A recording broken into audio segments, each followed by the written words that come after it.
Mashle magic and muscle season 2 के episode 2 की शुरुआत में हम लोग मिस्टर वेलबर्ग को देखते हैं जो कि सभी के सामने आते हैं। उसे देखकर वोटर कहते हैं कि आपने हम सभी को यहाँ पर क्यों बुलाया है और आपने ये बात छुपाई है कि मैश मैजिक यूज नहीं कर सकता है और फिर भी वो इस अकेडमी में पढ़ रहा है। और ज्यादा कोई भी इंक्वायरी करने की जरूरत नहीं है, हमें जल्द से जल्द रूल्स को फॉलो करना होगा और इस लड़के को कड़ी से कड़ी सजा देनी होगी। तो वेलबर्ग अब सभी डिवाइन विजनरी से कहते हैं कि मैं चाहता हूँ कि तुम लोग मैश की सजा को थोड़े समय के लिए टाल दो, क्योंकि ये पहली बार हुआ है कि इनोसेंट जीरो ने एक मैसेंजर भेजा है और ऐसा पॉसिबल है कि मैश ही हम लोग को इनोसेंट जीरो के और ज्यादा नजदीक लेके जा सकता है। हम इतने कीमती लड़के को अभी नहीं खो सकते हैं। ये सुनने के बाद सभी डिवाइन विजनरीज चुप हो जाते हैं। वो देखकर मैश कहता है कि वेलबर्ग तो काफी इंपॉर्टेंट पर्सन लगते हैं। तो रियो से कहता है कि क्या तुम्हें नहीं पता है कि वेलबर्ग पहले एक डिवाइन विजनरी हुआ करते थे। वो एक लिविंग लेजेंड है। जब वो यंग हुआ करते थे तो वो इनोसेंट जीरो से अकेले ही लड़ पड़ते थे। वो काफी ज्यादा पावरफुल है, इसलिए मैं खुद उन्हें काफी ज्यादा रिस्पेक्ट करता हूँ। ये जो भी कह रहे हैं इनकी बातों को ध्यान से सुनो। तो मैश कहते हैं ठीक है। जिसके बाद अब वोटर वेलबर्ग से कहता है कि मैं आपकी पोजीशन समझ सकता हूँ, लेकिन आप जो कह रहे हो मैं उसे एक्सेप्ट नहीं कर सकता हूँ। रूल्स को हमेशा फॉलो करना पड़ता है। जिसके पास मैजिक नहीं होता है उसे खत्म करना पड़ता है। हमेशा से यही चलता आ रहा है। यह सुनने के बाद वेलबर्ग अपनी टोपी उतारकर उनसे झुककर कहते हैं कि यह सच है कि मैश मैजिक यूज नहीं कर सकता है। मुझे पता है कि वो थोड़ा सा अजीब है, लेकिन उसके पास एक अनयूजुअल गिफ्ट है जिससे वो सभी का दिल जीत लेता है। मुझे पक्का विश्वास है कि उस जैसे इंसान दुनिया का अंदाज बदल सकते हैं। वहीं पर वेलबर्ग को बाव डाउन करता हुआ देख सभी डिवाइन विजनरी हैरान हो जाते हैं। वेलबर्ग अब उन लोगों से कहते हैं कि मुझे पता है कि इतना काफी नहीं है। शुरुआत से हम लोग उन्हें घटिया मानते हैं जो मैजिक यूज नहीं कर सकते हैं, लेकिन जैसे जैसे समय बीतता रहता है हमारी वैल्यूज भी चेंज होती रहती है, तो ट्रीटमेंट भी बदलनी चाहिए। मुझे पता है कि चीजों को बदलने में थोड़ी करेज लगती है, तो हम लोग को अपने इनजस्टिस को एडमिट करना होगा। इसलिए मुझे पता है कि जो गलत है वो गलत है, हमें चीजें चेंज करनी चाहिए। ये सुनकर वोटर अभी नहीं मान रहा होता है और कहता है कि हम रूल्स को इग्नोर नहीं कर सकते हैं। तभी रेने भी उसके सामने बाव डाउन करता है और उससे कहता है कि हेडमास्टर वेलबर्ग जो भी कह रहे हैं मैं उनके ओपिनियन से सहमत हूँ। मैश ने हम लोग को अपने आप को ट्रस्ट वर्दी प्रूव किया है, उसने मेरा ट्रस्ट भी पाया है। ये सुनकर एक डिवाइन विजनरी उससे कहता है कि मुझे पता है कि तुम क्या कहना चाह रहे हो, लेकिन इन सब की वजह से हम लोग रेगुलेशन नहीं बदल सकते हैं। सोच के तो देखो, पब्लिक इस चीज को बिल्कुल एक्सेप्ट नहीं करेगी। वहीं अब वोटर भी कहता है हाँ, हमें कोई भी चीज बदलने की जरूरत नहीं है। जो मैजिक यूज नहीं कर सकते हैं हमें उन्हें खत्म करना चाहिए। इस तरीके से हम लोग इमोशंस को सामने नहीं ला सकते हैं।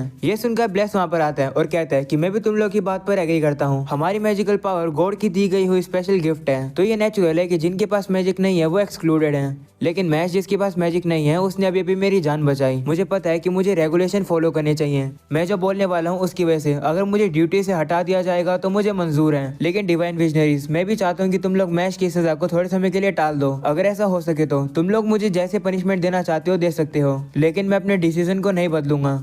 यह सुनकर सभी लोग अब सोच में पड़ जाते हैं। वहीं पर अब वोटर कहते हैं ठीक है, लेकिन कुछ शर्त है। मैश हमारे सुपरविजन के अंडर काम करेगा इनोसेंट जीरो को हराने के लिए, और इसे प्रूव करना होगा कि वो ताकतवर है इनोसेंट जीरो से लड़ने के लिए। प्रूफ के तौर पर कि वो ताकतवर है या नहीं उसे इस साल डिवाइन विजनरी का कैंडिडेट बनना होगा। वो मैश से कहते हैं कि अगर तुम फेल हो गए तो मैं तुम्हें तुरंत ही खत्म कर दूंगा। तो मैश कहते हैं ठीक है, मैं समझ गया, लेकिन मैं चाहता हूँ कि हेडमास्टर की विश पूरी हो और मैं अपने सभी दोस्तों के साथ खुशी से रह सकूं। मैश जमीन में काफी जोर से मुक्का मार के अपनी पावर दिखाता है और कहता है कि अपने दोस्तों के साथ शांति से रहने के लिए मैं इनोसेंट जीरो को खत्म कर दूंगा, वो भी अपने मुक्के से। अगले सीन में हम लोग इनोसेंट जीरो के कैसल को देखते हैं। वहाँ पर हम लोग एक बंदे को देखते हैं जो कि काफी गुस्से में लग रहा होता है। अगले सीन में मैश अब अपने दोस्तों के पास आकर उन्हें बताता है कि क्या क्या हुआ और उसे इनोसेंट जीरो को हराना होगा। वहीं पर लेंस तो हैरान रहता है। वो मैश से कहता है क्या तुम मैजिक यूज नहीं कर सकते हो, जिस पर मैश कहता है नहीं। ये सुनकर अब डॉट कहता है ऐसी बातें तो चलो बाहर चलकर थोड़ा मजा करते हैं। अगले सीन में हम लोग फिन को देखते हैं जो कि मार्केट में खड़ा होता है। वो अब कहने लगता है कि डॉट ने तो अचानक से ही प्लान बना लिया। उन लोगों ने मैश की पनिशमेंट को थोड़े समय के लिए तो टाल दिया, लेकिन शायद से डॉट को अभी भी मैश की चिंता हो रही है। शायद से एंजॉय करने का उसका डिसीजन सही है। वैसे मैं सोच रहा हूँ कि सभी लोग कैसे कपड़े पहन कर आएंगे, मैंने तो बस उन्हें एकेडमी के कपड़ों में ही देखा है। तभी डॉट वहाँ पर आर्मर पहन कर आ जाता है और कहता है कि मजे का मतलब है बैटल करना, तो मैं ये पहन कर आया हूँ। ये सुनकर फिन शॉक हो जाता है। वहीं पर अब उसे मैश की आवाज आती है। वो पीछे मुड़ता है और देखता है कि मैश तो ट्रेनिंग करता हुआ आ रहा है। वो फिन से कहता है माफ करना, मैं कभी भी अपने दोस्तों के साथ बाहर नहीं गया, तो मुझे नहीं पता था कि मुझे क्या पहनना चाहिए। तभी अब वहाँ पर लेंस आ जाता है। उसे देखकर फिन कहता है कि लेंस ने तो काफी सही कपड़े पहने हैं। तभी लेंस अपनी शर्ट खोलता है और पता चलता है कि उसने जो शर्ट नीचे पहनी थी उस पर उसकी बहन की फोटो बनी हुई थी। वो सभी लोग अजीब एक्ट कर रहे होते हैं। उसे देखकर फिन कहता है कि ये लोग कितने अजीब हैं। जिसके बाद वो लोग आगे चल रहे होते हैं। डॉट उन लोग को बताता है कि ईस्ट स्ट्रीट पर एक ऐसा गेम है जो कि तुम लोग सिर्फ यहीं खेल सकते हो, सामने देखो वो है वो गेम। जिसके बाद हम लोग वो गेम देखते हैं। कुछ लोग कोआला के नाक में कुछ डाल रहे होते हैं और उसे चीख मरवा रहे होते हैं। वो कोआला जो चीख मारता है उससे एक क्रिस्टल जैसी चीज निकलती है जो कि सामने सामने जाकर लगती है। डॉट अब बताते हैं कि कोयला की चीख सख्त हो जाती है तो उसे चीख मंगानी है और उसकी नोजी सख्त हो जाएगी जो कि डार्ट की तरह काम करेगी। वो सुनकर सभी कहते हैं कि तो काफी मजेदार गेम लग रहा है। वहीं पर मैश उसे ट्राई करने के लिए आगे जाता है। वो देखकर डॉट कहते हैं कि तुम नूब हो, तुम कभी भी टारगेट हिट नहीं कर पाओगे। तभी अचानक से वो डार्ट उसी के सर पर आ लग जाता है। वो देखकर मैश उसे माफी मांगता है तो डॉट कहते हैं कोई बात नहीं, ये तुम्हारा पहली बार है, मैं तुम्हें दिखाता हूँ कि ये कैसे किया जाता है। जिसके बाद अब वो भी जाकर उस गेम को खेलने लगता है और अब वो जान पूछकर उस डार्ट को मैश के सर पर मार देता है। इसी तरीके से वो लोग अब आपस में लड़ने लगते हैं। वहाँ से खेल पूरा करने के बाद वो लोग आगे बढ़ते हैं और पता चलता है कि लेंस को एक न्यू छड़ी खरीदनी है। वो कहता है कि मैंने अफवाह सुनी है कि डिवाइन विजनरी कैंडिडेट एग्जाम काफी जल्द होने वाले हैं और इनोसेंट जीरो के केस की वजह से वो एग्जाम इस साल जल्दी होंगे। इससे हमारे फायदा है क्योंकि सबसे ज्यादा कॉइन हमारे पास ही है, तो सिलेक्शन एग्जाम तो हम पक्के से पार कर देंगे। उसे पास करने के बाद हम लोग फाइनल स्क्रीनिंग में जाएंगे। मैश, भले तुम मैजिक यूज नहीं कर सकते हो, मैं तुम पर बिल्कुल भी इजी नहीं रहूंगा क्योंकि मुझे अपनी बहन को बचाना है। जिसके बाद हम लोग देखते हैं कि वो लोग छड़ी खरीदने के लिए एक दुकान पर आते हैं। वहाँ पर काफी सारी अलग अलग तरीके की छड़ी टंगी होती है। बूढ़ा दुकानदार आकर उनका वेलकम करता है और कहता है क्या तुम ईस्टर्न एकेडमी से हो? जिस पर वो लोग कहते हैं हाँ। वह मैश कहते हैं कि यहाँ पर तो काफी तरीके की छड़ी हैं। जिस पर डॉट कहते हैं कि ये तो कुछ भी नहीं है, ये तो बस हाइप है। तभी फिन अब सामने जाता है और कहता है कि शायद से मुझे भी न्यू छड़ी ले लेने चाहिए।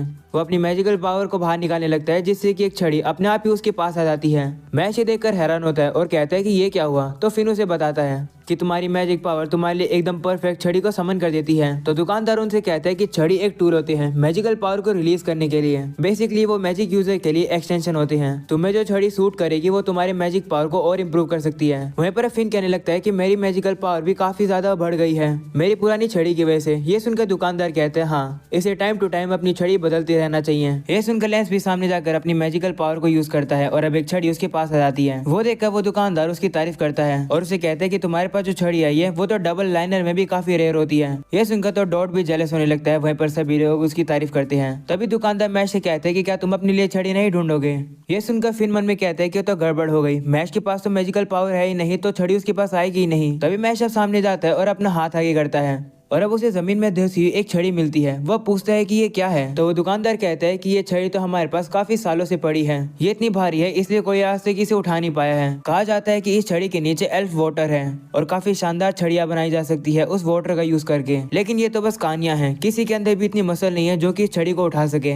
ये सुनकर डॉट और फिन दुकानदार से कहते हैं कि आप मैश को उकसाना बंद करो। तभी मैश सामने जाकर उस छड़ी को पकड़ लेता है। वो दुकानदार कहता है कि तुम ये क्या कर रहे हो? तभी अचानक से मैश उस छड़ी को उठा लेता है और उसके नीचे जितना भी पानी था वो ऊपर आने लगता है। वो देखकर वो दुकानदार काफी शौक हो जाता है। वहीं पर मैश कहता है कि मैं छड़ी को ले रहा हूँ। तो वो दुकानदार कहता है शुक्रिया, ठीक है, ये छड़ी तुम्हारी हुई। वहीं पर हम लोग को पता चलता है कि लेंस तो इस दुकान से कोई छड़ी खरीदता ही नहीं है। और अब अगले सीन में हम लोग देखते हैं कि कैप्टन और लेमन भी आकर अब उन्हें ज्वाइन करते हैं। वो लोग पूरे दिन काफी सारी चीजें करते हैं और शाम को वो काफी थक जाते हैं और कहते हैं कि हमारी बेस्ट स्टूडेंट लाइफ है, आज हमें काफी मजा आया। वहीं पर मैश भी कहते हैं हाँ मुझे काफी मजा आया, चलो हम लोग फिर से दोबारा कभी आएंगे। ये सुनकर सभी लोग खुश हो जाते हैं और कहते हैं हाँ हम भी फिर से आएंगे। और अब अगले सीन में हम लोग देखते हैं कुछ दिन बीत जाते हैं। वहीं पर मैश अपने कॉइन को काउंट कर रहा होता है और वो टोटल 7 होते हैं। तो अब लेंस कहता है कि सिलेक्शन एग्जाम की प्रिपरेशन पूरी हो गई है। तो मैश कहते हैं हाँ फाइनली समय आ गया है, लेकिन उससे पहले मुझे घर जाना है। जिसके बाद हम लोग को फ्लैशबैक दिखाया जाता है जहाँ पर वो रेने से कहता है कि मुझे अपने घर जाना है थोड़े समय के लिए। वो सुनकर रेने गुस्सा हो जाता है और कहता है क्या तुम सीरियस हो? सिलेक्शन एग्जाम काफी जल्द होने वाले हैं, तुम अभी घर जाना चाहते हो?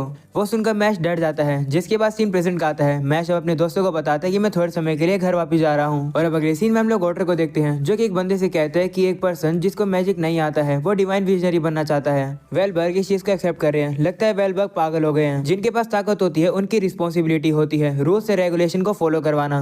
वो अब सामने बैठे हुए बंदे से कहता है कि मैं चाहता हूँ कि तुम मैश को डिवाइन विजनरी कैंडिडेट एग्जाम में पार्टिसिपेट करने से रोको। हमें पता चलता है कि उस बंदे का नाम होता है मार्गेटो मैकरोन और वो ओरकाडोम का नंबर 1 स्टूडेंट है। ये सुनकर मार्गेटो कहता है कि मैं किसी भी यारे गहरे से नहीं लड़ सकता हूँ, मैं सिर्फ उन्हीं से लड़ता हूँ जिनसे लड़ने में मुझे थोड़ा चैलेंजिंग लगता है, जिससे लड़ने में मुझे थोड़ा सा मजा भी आए। तो ओटर कहता है कि तुम्हें मजा तो आएगा ही क्योंकि जिस पर्सन को तुम्हें रोकना है उसका नाम मैश है। उसने लैंगडोम के नंबर 1 स्टूडेंट एबल को बिना मैजिक के हरा दिया। ये सुनकर मार्गेटे काफी शौक हो जाता है। उसके हाथ से तो खाना भी नीचे गिर जाता है। तो अब ओटर उसे कहता है कि तुम्हें जितनी भी तबाही मचानी है तुम मचा सकते हो, क्लीन अप मैं कर दूंगा। ये सुनकर मार्गेटे जाकर एक पियानो के सामने बैठ जाता है। वो अब थोड़ा सा अजीब गाना बजाने लगता है। गाना खत्म करने के बाद वो कहता है कि स्प्रिंग आ गया है। वहीं पर उसके साथ ही भी उसका गाना सुन के कहते हैं कि इसका गाना कितना डरावना था।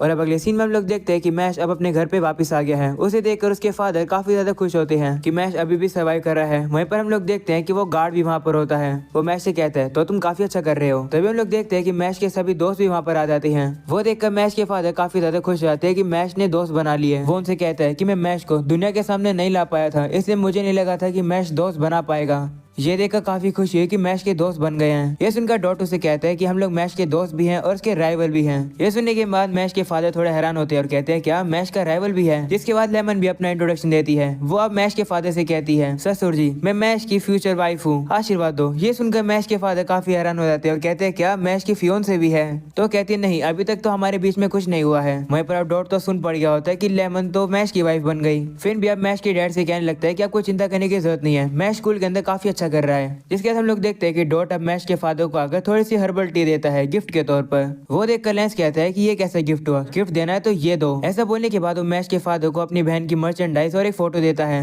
वो देख के मैश के फादर कहते हैं कि मैं इसका क्या करूंगा। तो मैश उसे कहता है कि लेंस ऐसा ही है, वो दूसरे की प्रायोरिटीज के बारे में नहीं जानता है। इसके बाद हम लोग देखते हैं कि मैश के सभी दोस्त अब उस घर के अंदर इधर से उधर भाग रहे होते हैं और इंजॉय कर रहे होते हैं। वो देख के मैश के फादर फिन से कहते हैं कि ये सभी लोग कितने ज्यादा यूनिक हैं, तुम्हें तो इन्हें संभालने में काफी मुश्किल होती होगी। जिस पर फिन कहता है हाँ होती तो है। जिसके मैश के फादर कहते हैं कि मैं कभी भी मैश को बाहर नहीं जाने दे पाता था। मैंने कभी नहीं सोचा था कि ऐसा दिन आएगा कि उसे इतने सारे कमाल के दोस्त मिलेंगे। मैं दुआ करता हूँ कि ऐसा हमेशा चलता रहे।